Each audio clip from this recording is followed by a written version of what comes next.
আসসালামু আলাইকুম। দেশ ও প্রবাসে কলিজার ভাই ও বোনেরা কেমন আছেন? আলহামদুলিল্লাহ, আশা করি সকলে ভালো আছেন।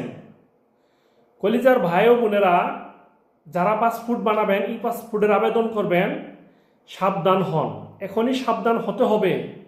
যদি আপনি এই পাসপোর্টে সংশোধন করান, মানে আপনার এমআরপি পাসপোর্টের সাথে যদি মিল না থাকে, এইখানে যে আপনার পাসপোর্টটি মালুমাত মানে আপডেট করা আছে অনলাইনে সৌদি সরকারের যে জাওয়াজাত সিস্টেমে, যদি আপনি একটা নতুন ই পাসপোর্টটা যে বানিয়ে সংশোধন করে আনবেন, সেটার সাথে কিন্তু মিল হবে না।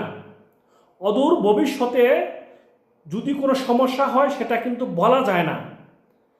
তো অবশ্যই সংশোধন করার আগে একটু বিবেক বিবেচনা করে, চিন্তা ভাবনা করে সংশোধন করবেন।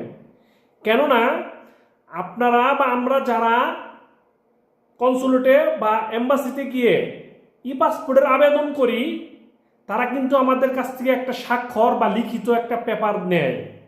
সেখানে কি থাকে, লেখা থাকে অঙ্গীকারনামা।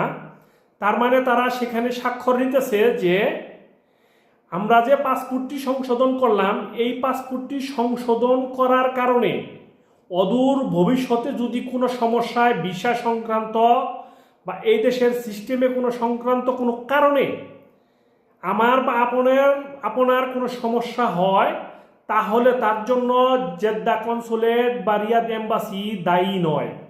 অতএব এই অঙ্গীকারনামায় স্বাক্ষর করার পরে কিন্তু আপনি ই পাসপোর্টটাতে সংশোধন করাতে পারেন।